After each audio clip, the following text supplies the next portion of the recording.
अब देखो अगला क्वेश्चन तो 12th क्लास की एनसीईआरटी से आया है, सीधा सीधा डायरेक्ट। एनसीईआरटी वो चैप्टर है केमिकल काइनेटिक्स, उसके पेजेस से आया है सीधा डायरेक्ट। और हमने भी ये रेडियो एक्टिविटी में पढ़ा रखा है कि जो रेडियो एक्टिविटी के होता है वो फर्स्ट ऑर्डर रिएक्शन होता है। इसमें एक बात ध्यान देनी है, इसको निकालने का एक आसान तरीका बता रहा हूँ आज आपको, ये क्वेश्चन दोबारा रिपीट हो सकता है। क्वेश्चन नंबर 66 आपको क्या कहता है? कहता है यूनिट के of the rate constant for the first order reaction. देखो अब मान लो कोई भी रिएक्शन हो रही है आपकी, ठीक है, कोई भी रिएक्शन आपकी हो रही होती है ना, जिसको आप के को आप रेट कांस्टेंट मान लेते हो, ठीक है। तो मान लो कोई भी रिएक्शन हो रही है आपकी ऐसे, A plus B give rise to C plus D. तो यहाँ पे अगर मुझे लिखना है तो मैं कैसे लिखता था? रेट क्या होती थी? रेट होती थी minus of D A by D T is equal to minus of D B by D T is equal to plus of D C by D T is equal to plus of D D by D T. ये आपने पढ़ा भी होगा 12th class में। क्योंकि reactant की concentration with time कम होती है और प्रोडक्ट की बढ़ती है, इसीलिए राइट हैंड साइड वालों में प्लस लिखा है, लेफ्ट हैंड साइड में माइनस लिखा है। कोई दिक्कत नहीं। रेट को लिखने का और भी तरीका है। रेट हम ऐसे भी लिख सकते हैं, that rate is equal to K A to the power X B to the power Y. ये जो एक्स और वाई है ये order with respect to A and B है, ठीक है। एक्स क्या है? Order of the reaction with respect to A. Y क्या है? Order of the reaction with respect to B. और ओवरऑल ऑर्डर क्या होगा? ओवरऑल ऑर्डर हो जाएगा X plus Y. Overall order क्या हो जाएगा? X plus Y. क्या यहां तक का क्लियर है? ये सब आपने 12th में पढ़ा होगा, ठीक है, ये सब आपने 12th में पढ़ा होगा। क्लियर है? अब देखो, अब कहता है आपकी के की यूनिट निकालो, ठीक है, के की यूनिट निकालो, ठीक है ना, है ना? हाँ। तो के की यूनिट कैसे निकालेंगे? के की यूनिट निकालेंगे रेट डिवाइडेड बाय कॉन्सेंट्रेशन, है ना।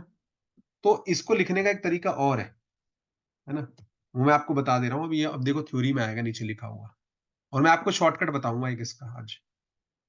तो ये सब करके दिखाया है कि अगर कहीं पे मेरे पास, सबसे पहले चलते हैं जीरो ऑर्डर रिएक्शन। तो unit rate constant K, knowing the units of the rate constant is important to use the often solving the problem related to K. अगर मान लो जीरो ऑर्डर रिएक्शन है, तो जीरो ऑर्डर रिएक्शन का मतलब क्या? Does not depend upon the concentration, है ना। तो ये क्या हो जाएगा? रेट क्या हो जाएगी? के ए की पावर जीरो, ठीक है। तो रेट क्या हो जाएगा? के हो जाएगा। यूनिट क्या होती है इसकी? रेट की मोल्स पर लीटर, है ना। तो concentration power 1 - n second inverse, ठीक है। तो so it is the same as the rate constant. तो moles per litre per second ये इसकी यूनिट हो जाएगी, ठीक है, या मोलर पर सेकंड अगर जीरो ऑर्डर है, ठीक है। ऐसे ही अगर मैं फर्स्ट ऑर्डर के लिए करूंगा तो वो मेरे पास आ जाएगा के ए टू द पावर 1। ये आ गया फर्स्ट ऑर्डर। मैंने सबके लिए करा है, जीरो फर्स्ट और सेकंड ऑर्डर तक आप कर लो, क्योंकि ये आ सकता है आपके कोई।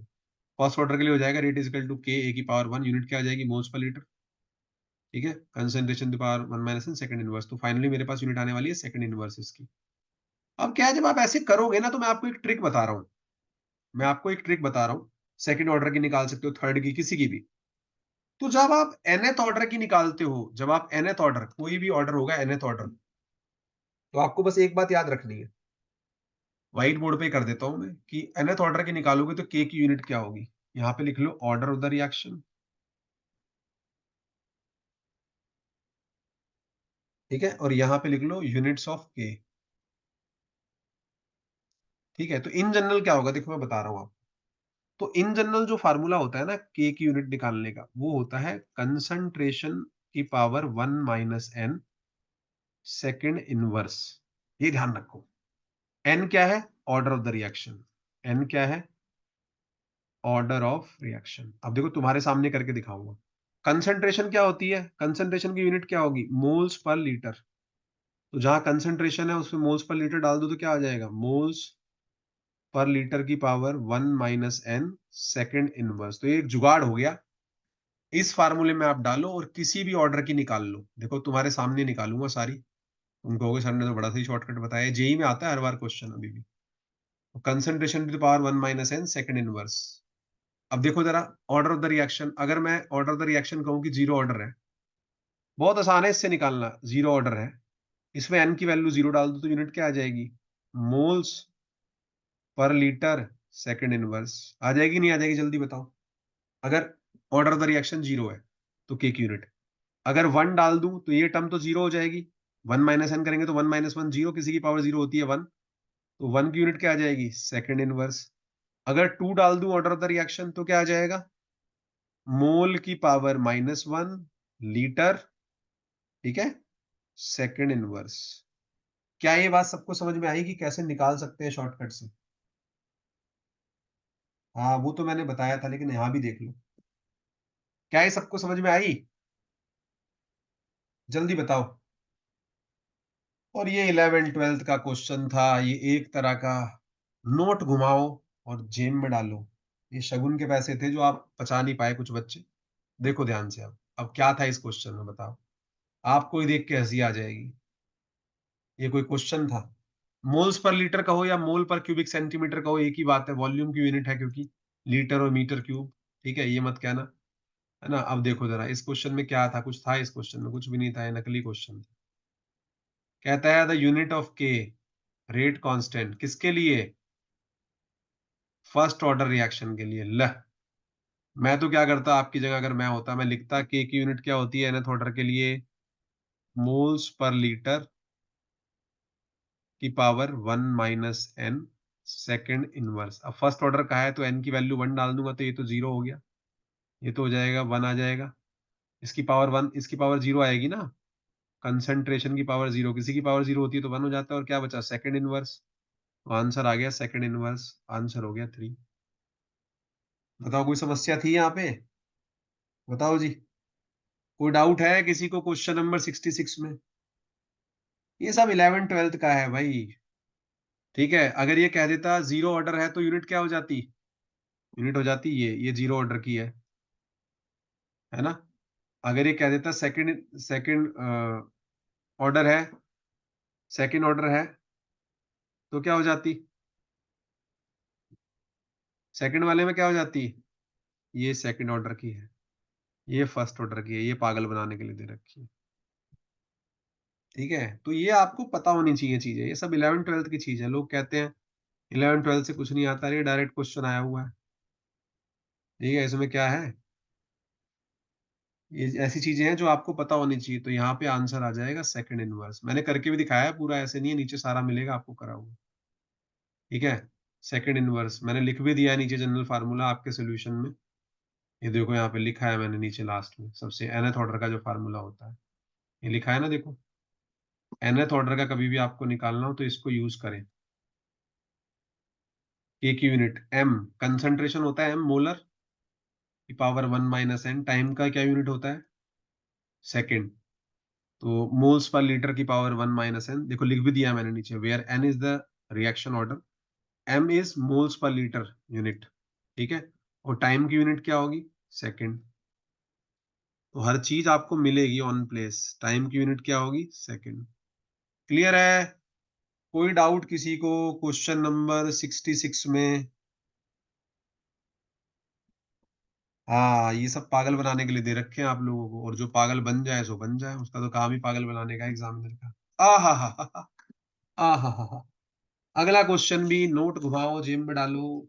ठीक है, it's a season of marriage. अगला क्वेश्चन भी 36 बार आ चुका है। यहाँ पे एक ट्रिक ये खेल दी गई बस, कि जब आप क्राइटेरिया पोल्यूटेंट की बात करते हो तो क्राइटेरिया पोल्यूटेंट में आपको स्ट्रिक्टली मेंशन है भाई।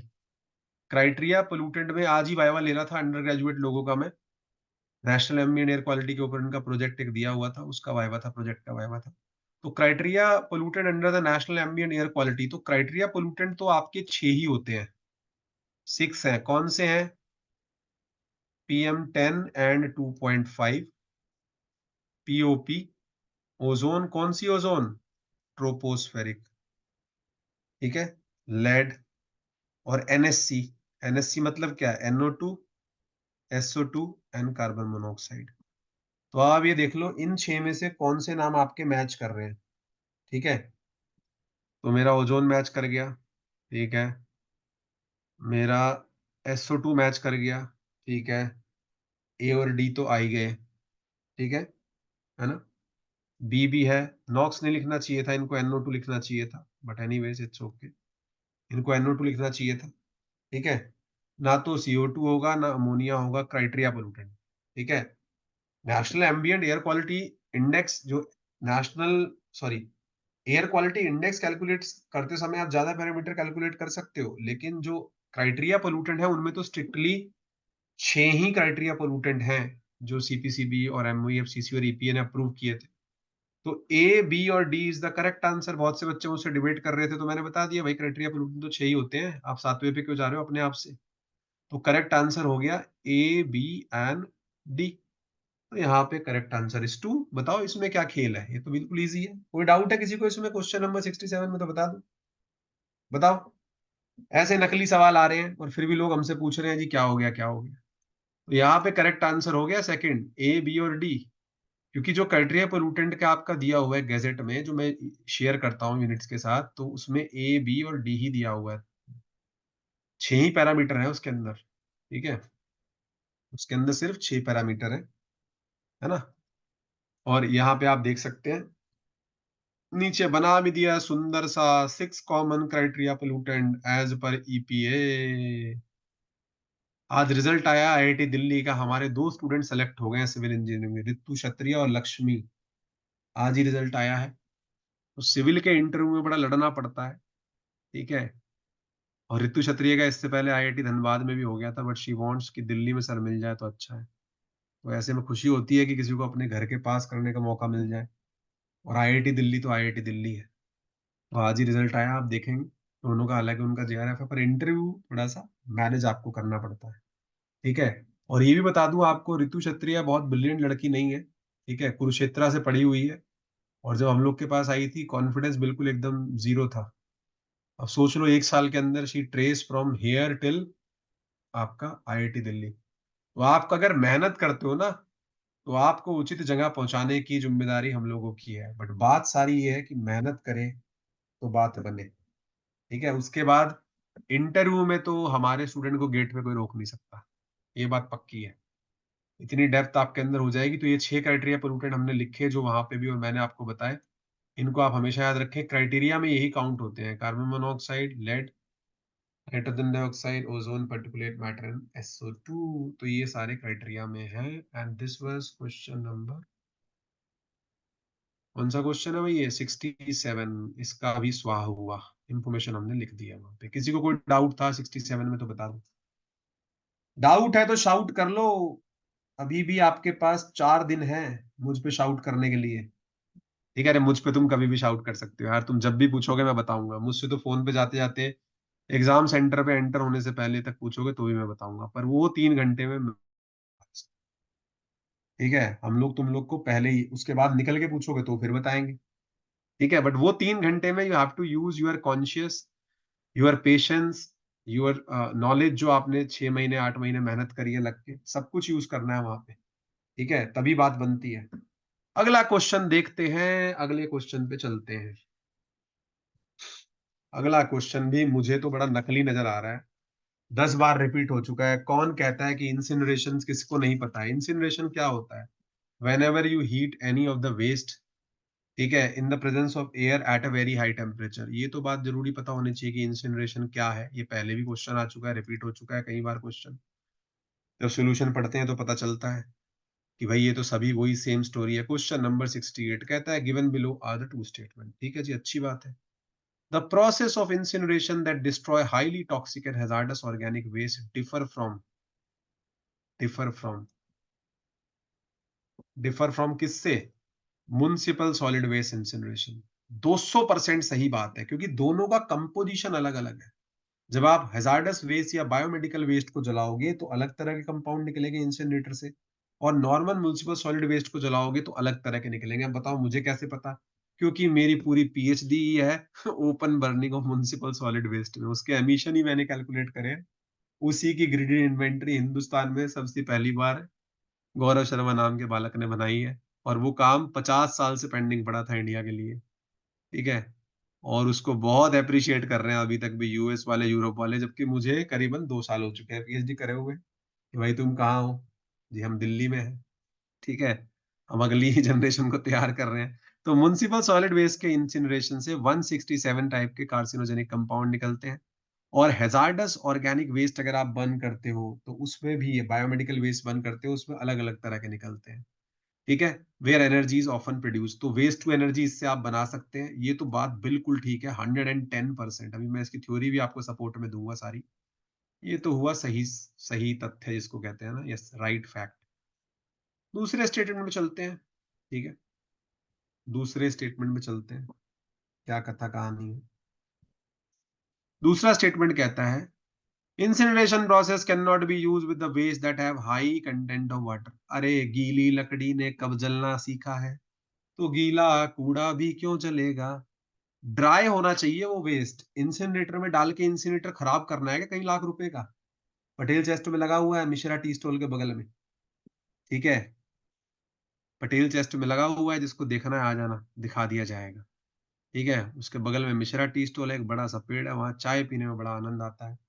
मैंने 2011 में बहुत चाय पी है वहां पे, ठीक है। 9 से 11 तक मेरा, अभी भी मेरा अकाउंट वहां लिखा हुआ है, अभी भी जाता हूँ मैं कभी कभी, जब मेरे को कॉलेज के टाइम की थोड़ी सी मेमोरी ताजा करनी होती है, ठीक है।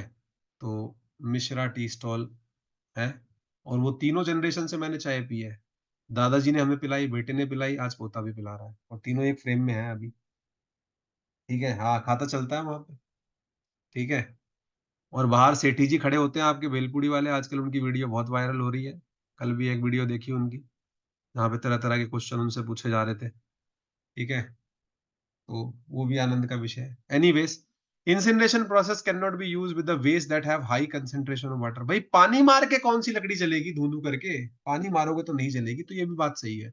और नॉन कंबस्टिबल वेस्ट के साथ भी अब नहीं यूज कर सकते, तो जब गीला होगा या मॉइस्चर होगा तो कहाँ से जलेगा, तो कहाँ से इंसिनरेट करोगे, तो ये भी फैक्ट एकदम ठीक है, दोनों स्टेटमेंट ठीक है। तो मैं तो फर्स्ट को आंसर लगा दूंगा, लेकिन मैं सपोर्ट में भी तो कुछ पढ़ूंगा कि क्या फैक्ट है इंसिनरेशन के। तो ये क्वेश्चन भी आसान ही था, वो स्टेटमेंट 1 और 2 आर ट्रू, और इसके ऊपर तो बहुत पीएचडी टाइप का डाटा हमने लिखा हुआ है इंसिनरेशन के ऊपर, हर साल लिखते आ रहे हैं, बार बार इस पे क्वेश्चन आ रहा है, ठीक है।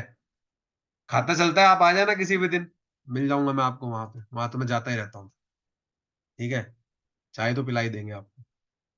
तो यहाँ पे देखिए जी, ये क्वेश्चन भी जो है आपका बार बार रिपीटेडली लिया गया है, ठीक है। The question is directly taken from study material topic waste booklet 2 और एक्स्ट्रा नोट्स जो मैडम पढ़ाती हैं। Incineration is the conduct of the incinerator, which is type of the furnace designed for burning of hazardous material in the combustible chamber. Many different type of hazardous material can be treated by incineration, including soil, sludge, liquid gases. ठीक है। Municipal solid waste का incineration क्या है? When incineration is simply the burning of garbage, waste जलाओगे तो उसको municipal solid waste का incineration कहेंगे। The incineration process often described in the industry is the thermal treatment used special incinerator to burn the waste material, ash, heat and flue gas. Gas exit from the flue such chimney और इसका drawback, drawback पे मुझे बस बात करनी है, वहीं से क्वेश्चन आता है। एक ही ड्रॉबैक है भाई, जो आपसे बार बार पूछा जाता है, कि जो ये इंसिनरेटर होते हैं इसमें जब आप इसको जलाते हैं, ठीक है, जब आप इसको जलाते हैं तो आपके दो टॉक्सिक कंपाउंड डाइऑक्सिन और फ्यूरान, ठीक है, ये याद रखना नाम बस।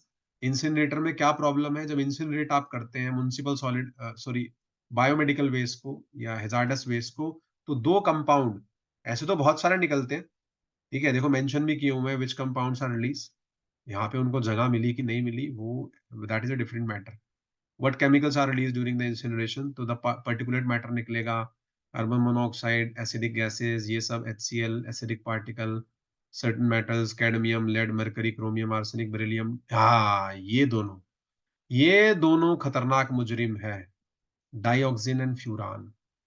ये बहुत हैजार्डस होते हैं, that's why the people are concern about them, they are very hazards.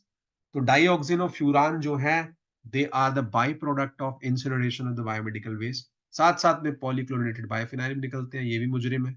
साथ साथ में पॉलीक्लोरिनेटेड हाइड्रोकार्बन भी निकलते हैं। तो ये वाला पैराग्राफ अति इंपॉर्टेंट है, ये पूछते हैं आपसे क्या प्रोडक्ट है। क्लियर है? बताओ भाई, क्या क्वेश्चन नंबर 68 क्लियर है? चलो फिर आगे चलो। अब तो तुम्हें भी लग रहा होगा कि पेपर इतना आसान आता है, बार बार वही चीजें पूछा जा रहा है। आ हा हा हा, बहुत बढ़िया, बहुत बढ़िया। जब आप बात करते हैं रेडियो एक्टिव वेस्ट की, तो हमने वहां पे 3 तरह से आप कैसे वेस्ट को डिस्पोज कर सकते हो, वहां पे 3 नाम लिखे हुए हैं। Can be dispose in water, ठीक है ना, इमोबिलाइजेशन कर सकते हैं, विट्रिफिकेशन कर सकते हैं, बरियल कर सकते हैं, ठीक है। ये तीनों बातें लिखी हुई है वहां पे, अगर जिसने रेडियो एक्टिविटी पढ़ी हो तो पेज नंबर भी उसको पता होगा, और मैडम ने पढ़ाया है या मैंने भी पढ़ाया है ऑफलाइन वालों को, तो वहां पता होगा कि सेम ही चीज लिखी हुई है। अब ये इतना आसान पूछ लेगा वो हमें भी नहीं पता था, ठीक है। अब ध्यान से पढ़ना जरा इसको। कहता है क्वेश्चन नंबर 69 में डैश टेक्निक, ठीक है, 69 ही है, यस। कहता है dash technique in waste management is mainly accomplished in situ, on site, ठीक है। ऑन साइट पे मैनेज करने के लिए मतलब ये इन सीटू की बात कर रहा है, ठीक है। तो अगर वेस्ट को आपको मैनेज करना है इन सीटू में, तो मतलब मैं इन सीटू रेमिडिएशन की बात कर रहा हूं एक तरह से। तो dash technique in waste management is mainly accomplished in situ, on site, बाहर बाहर नहीं लेके जाना है वेस्ट को, एंड इंक्लूडिंग सॉइल वॉशिंग। अब अगर वॉश कर दिया तो जितने भी सब्सटेंस हो गए वो मोबिलाइज हो जाएंगे सारे, and the extraction containment vapour from the soil from highly volatile water soluble contaminant. मतलब जब आप उसको वॉश करते हैं सॉइल को, सॉइल वॉशिंग एक टेक्निक होती है इन सीटू बायोरेमिडिएशन में, तो एक्सट्रैक्शन ऑफ कंटामिनेटेड वेपर जो भी वहां से निकले उसको धोने के बाद, ठीक है, जो वोलेटाइल हो या वाटर सॉल्युबल हो, ठीक है ना। तो उनको हम, जैसे मान लो गैसोलीन है, ठीक है, या किसी ने वहां पेट्रोल डाल दिया उस सॉइल के ऊपर, उसको आपको निकालना है, तो कैसे निकालोगे? नॉन पोलर सॉल्वेंट के साथ में उसको डिसॉल्व कर लूंगा। तो ये जो टेक्निक होती है ना गाइस, इसको हम बोलते हैं मोबिलाइजेशन। मैं मोबिलाइज कर रहा हूँ एक तरह से, जो वहां पे कंटेमिनेंट पड़ा हुआ है उसको धो के मोबिलाइज कर रहा हूँ। सबसे तकड़ा हिंट था इसके अंदर washing and extraction, washing and extraction, ठीक है। तो वॉशिंग और एक्सट्रैक्ट करने का मतलब क्या है? जब वॉश करोगे तो वो मोबिलाइज होंगे और उसको फिर वहां से हम एक्सट्रैक्ट कर लेंगे। ये काम मैंने अपनी डिसर्टेशन में किया था when I was a part of department of zoology, Delhi university, long back in 2011। I was working with endosulfan, pesticide toxicology lab में। सॉइल से एंडोसल्फान एक्सट्रैक्ट करने का काम हम करते थे, उसको मोबिलाइज कराते थे फ्लोरोसिल के साथ कॉलम में, and then we used to analyse it with the GC, ठीक है। तो ये जरा क्वेश्चन ध्यान रखना, अच्छा क्वेश्चन है, बहुत सोच समझ के पूछा है किसी ने, अपनी रिसर्च लैब का क्वेश्चन यहाँ पे डाल दिया एग्जामिनर ने, ठीक है। वो राइट है, उसका डाल सकता है, आप मना नहीं कर सकते। और उसने साथ साथ हिंट भी दिया है। अगर आपको दूसरे वर्ड्स के मीनिंग पता होते तो आप इसको गलत ना करते।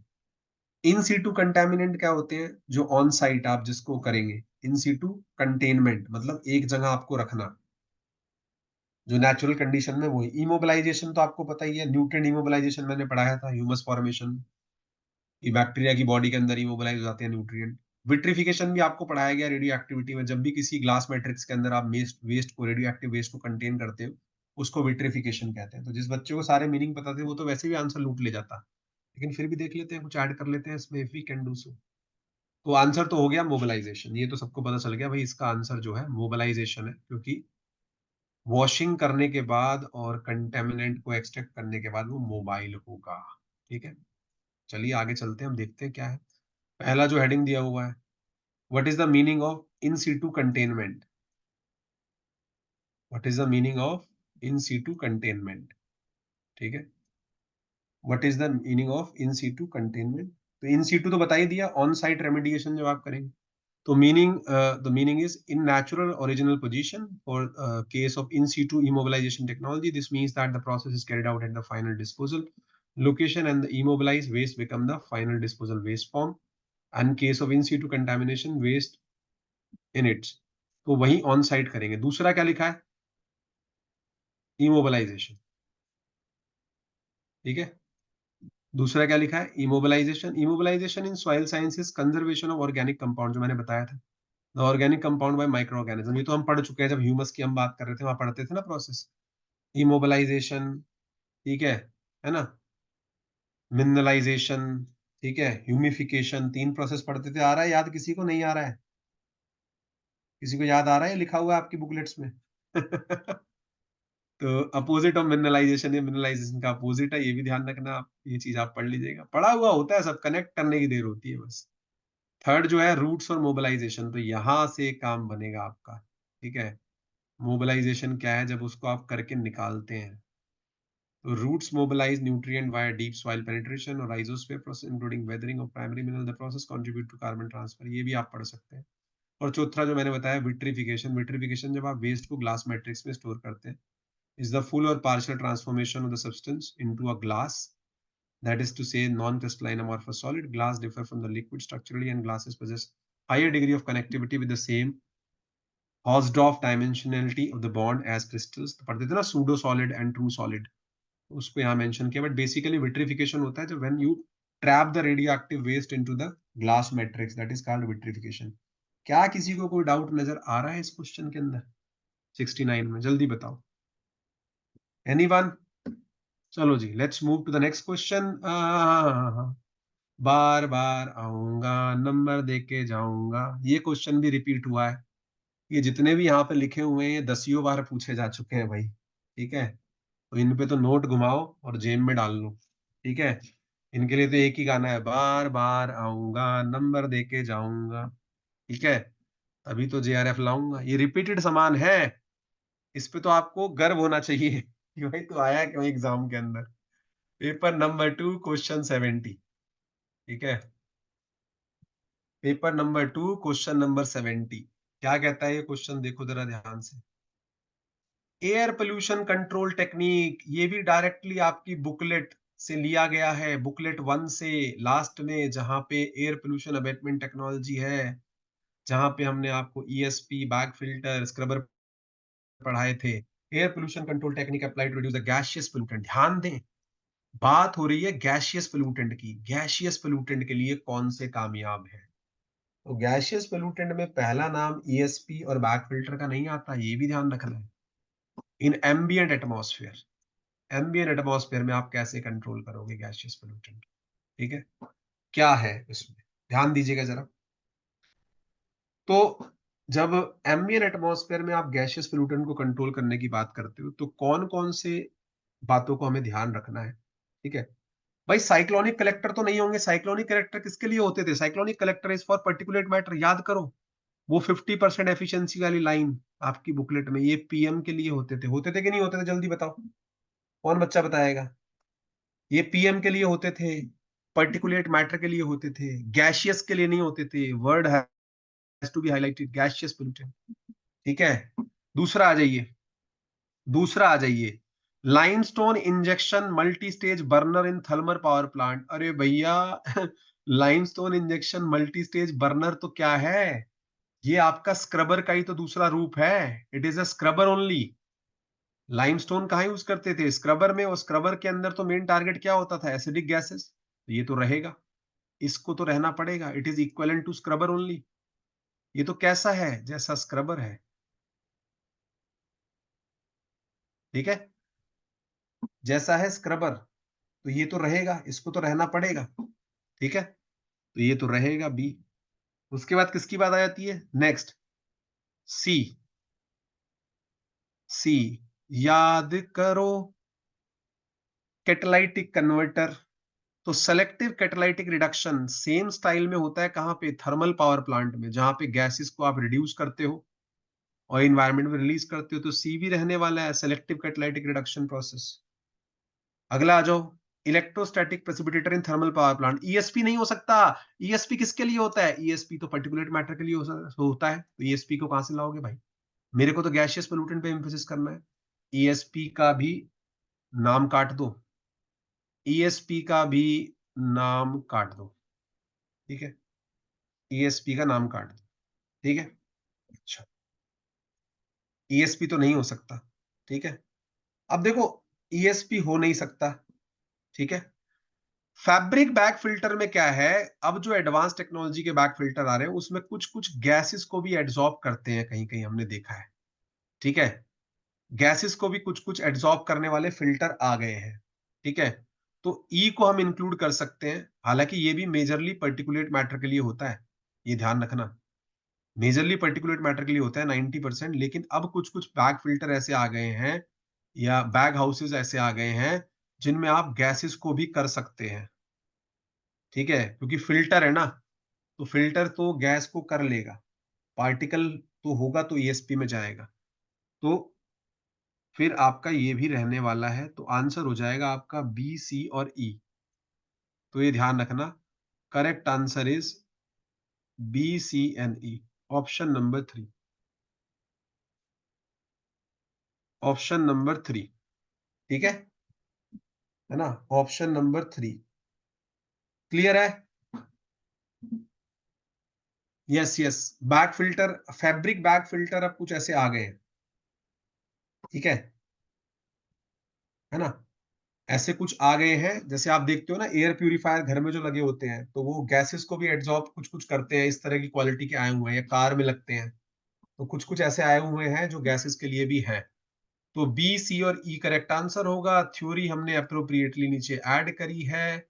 साइक्लोनिक सेपरेटर तो नहीं, यहाँ पे आप लाइम इंजेक्टर पढ़ सकते हैं, सेलेक्टिव कैटालिटिक रिडक्शन पढ़ सकते हैं, इलेक्ट्रोस्टैटिक प्रेसिपिटेटर और बैग हाउसेस। बैग हाउसेस भी आप पढ़ सकते हैं, ठीक है, ये ध्यान रखना है, ठीक है, इसको जरूर ध्यान रखना है। तो ये आपको, क्योंकि ये कॉमन है इसीलिए मैं इस पे नहीं जा रहा हूँ, ठीक है, जो सिलेक्टिव कैटालिटिक रिडक्शन है उसको थोड़ा सा देख लेंगे, क्योंकि ये रिड्यूस करने के लिए वहां पे है, जैसे नॉर्मल कैटालिटिक कन्वर्टर होते हैं। हम चल रहे हैं अगले क्वेश्चन पे, क्वेश्चन नंबर 71। क्वेश्चन नंबर 71 भैया, ये तो अंडर ग्रेजुएट में पढ़ाया जा रहा है आजकल, आज ही वाइवा में धनाधन क्वेश्चन आ गया अंडर ग्रेजुएट वालों पे। मैंने सुबह वाइवा था उनका प्रोजेक्ट का, दमादम क्वेश्चन डाले, 20 नंबर फ्री में कैसे दे दे भाई। गलत फहमी का शिकार हो जाएगा बच्चा कि उसे बहुत कुछ आता है, भविष्य में पढ़ना छोड़ देगा। जो डिजर्व करोगे वो पाओगे, 10 में से 8 के जवाब दो और ले जाओ नंबर, ठीक है। अपना तो यही रूल है, जो जितना हो उसको उतना ही तोलिए, ठीक है, तभी वो लाइफ में आगे बढ़ेगा। Question number 71। तो दो तरह का स्मोक कौन कौन सा है भाई? एक फोटोकेमिकल और एक लंदन स्मोक और क्लासिकल स्मोक। तो लंदन और क्लासिकल स्मोक जो कि 1952 में हुआ था, ग्रेट स्मोक ऑफ लंदन भी कहते हैं, इसी को आप कहते हैं रिड्यूसिंग टाइप ऑफ स्मोक, इसी को आप कहते हैं सल्फ्यूरस काइंड ऑफ स्मोक। क्या क्या होता है? पर्टिकुलेट मैटर 10 और पीएम 2.5 और पीएम 1 अलोंग विद SO2। ये तो इसका कंपोजिशन हुआ, किसका? लंदन स्मोक और क्लासिकल स्मोक का। क्योंकि ये टॉपिक मैंने ही पढ़ाया है तो आप ये भी नहीं कह सकते सर ये नहीं पढ़ाया गया। दूसरा, दूसरे का कंपोजिशन क्या होता है भाई फोटोकेमिकल का?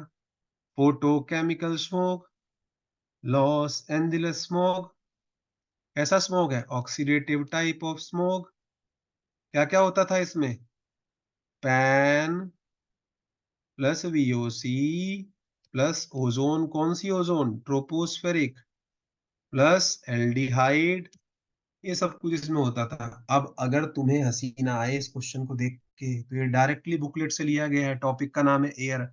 मैं लिख के दूंगा दुनिया को गारंटी, नीचे लिख के दूंगा, this question is taken from booklet 1 unit on air pollution. कोई मना नहीं कर सकता, पेज नंबर भी गिनवाऊंगा। लोग कहते हैं ना कहाँ से आया है, तुम खोलो और चेक करो।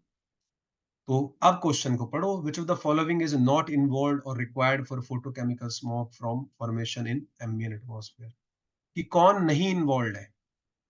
देख लो भाई, VOC इन्वॉल्व है, nitric and nitrogen oxide involve है, ओजोन इन्वॉल्व है, सल्फर डाइऑक्साइड इन्वॉल्व नहीं है, क्योंकि वो तो किसमें होता था? लंदन स्मोक या क्लासिकल स्मोक। तो करेक्ट आंसर हो जाएगा 3SO2। क्या किसी को इस सवाल में कोई डाउट है साहब? अगर डाउट है तो बोलिए, मैं आपके सामने हूं। अगर आपको क्लियर ना हो तो हम आपके मुझे में पूछिए, जितना पूछना है पूछिए, खुले दिल से पूछिए। क्लियर है? किसी को कोई डाउट इसमें? SO2 is the correct answer. नीचे जो एक्सप्लेनेशन है उसको आपको डिटेल करने की जरूरत नहीं है, आप पढ़ चुके हैं, बट फिर भी मैंने लिखा है आपके रिवीजन के लिए। मैंने लिखा है कि देखो समझो कहां से आया, क्यों आया, दोबारा भी आएगा, इस बार फिर से आएगा, क्योंकि दिल्ली के जो हालात हैं। एक क्वेश्चन एयर क्वालिटी इंडेक्स पे आप मुझसे लिख के ले लो इस बार, ठीक है। एक क्वेश्चन यूनिट्स के ऊपर, पर्टिकुलेट मैटर इनकी, जो national ambient air quality chart है, एयर क्वालिटी इंडेक्स है, अच्छे से पढ़ जाना। 3-4 क्वेश्चन भी मिल सकते हैं इस बार उसमें, इतना हल्ला है, ठीक है। आगे आ जाइए, क्वेश्चन नंबर 72। फिर से रिपीट हो रहा है, फिर से रिपीट, फिर से रिपीट। बार बार आऊंगा, स्कोर देके जाऊंगा। पिछली बार भी आया था कि जो आपके national action plan on climate change है उसमें कौन कौन से मिशन है, मैंने पहले भी बताया था। वो 8 मिशन की लिस्ट दोबारा से बता देते हैं, जिनको थोड़ा ध्यान बिगड़ रहा हो वो ध्यान करें। क्वेश्चन नंबर 72, ठीक है। क्वेश्चन नंबर 72 क्या कहता है, देखिए ध्यान से। ये 8 मिशन है, इनको पढ़ लो आप। ये बहुत काम का है, इससे बार बार क्वेश्चन आ रहा है और इस बार भी आएगा, मुझे बहुत यकीन है कि ये क्वेश्चन ये लेके आ रहा है। ठीक है, क्या कहता है? The National Action Plan on Climate Change was formally launched on June 3, 2008. Launching date important है. The National Action Plan on Climate Change identify measures that promote development objective while also yielding co-benefits for addressing climate change effectively. As a part of the Climate Change Action Program, the scheme has been extended up to 2025 and 26. It consists of 8 broad sub-components, including the National Action Plan on Climate Change Coordinate. और कौन-कौन से हैं भाई? और कौन सा institute है? National action plan on climate change, SAPCC, national institute of climate change studies action, national carbon basis aerosol programme, इसका पार्ट हम भी थे, हमारी लैब भी थी जब हम आईसर के साथ एसोसिएटेड थे। NCAP and long term ecological observation, LTOE and international negotiation. देखिए क्या क्या है इसमें, 8 कौन कौन से मिशन है, ये बस ध्यान रखना है कौन से मिशन है 8।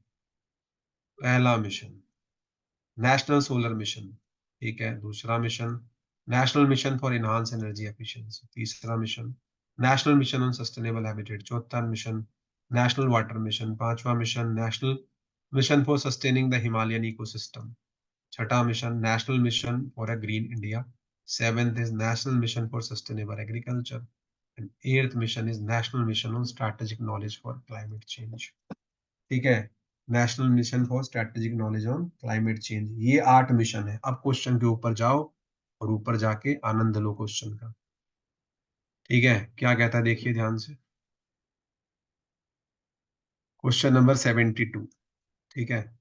Which of the following is not listed as national mission come under the National Action Plan of Climate Change? तो कौन सा नहीं है, कौन सा नहीं है ये बताना है सिर्फ इसमें, और क्या करना है बताओ। ये कोई बड़ा काम है? तो आपको भी पता है कि national mission of green India है, national mission for sustainable habitat है, national mission for sustaining Himalayan ecosystem है, और कोई national mission a clean India नहीं है। ठीक है, आ क्लीन इंडिया कहीं नहीं है। So the correct answer is first. ये तो है ही नहीं उन 8 में, तो इसकी छुट्टी करो, तो आंसर हो गया 1 आपका। ऊपर देखेंगे भी तो भी आपको मिल जाएगा। ठीक है, क्लीन इंडिया नहीं है। ठीक है, तो ये ध्यान रखना है आपको। क्लियर है? यहाँ पे आंसर हो जाएगा national mission for a clean India. किसी को कोई डाउट है 72 में? बताओ भाई, बोलो बोलो, मैं भी आपके सामने। पकड़ो, correct answer is this. Clear है? चलो आगे आ जाओ।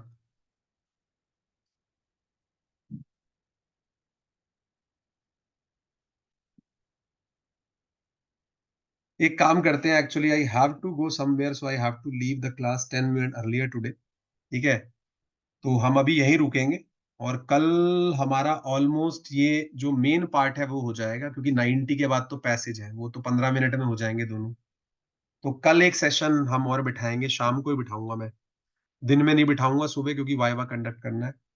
ठीक है, तो आप इसको यहाँ तक पढ़ के रखें। आगे के क्वेश्चन वैसे ही बहुत हलवा टाइप हैं, इसमें कुछ है नहीं, तो हम इसको डिस्कस करेंगे। हमारे पास अभी 28 क्वेश्चन है, लेकिन मेनली उसके अंदर 18 ही है, क्योंकि उसके बाद के तो सारे पैसेज के क्वेश्चन है, तो वो जल्दी हो जाते हैं, उसमें कोई रीजनिंग नहीं करनी पड़ती, क्योंकि वो डायरेक्ट दिए होते हैं। ठीक है, so with this I will stop here, do digest them.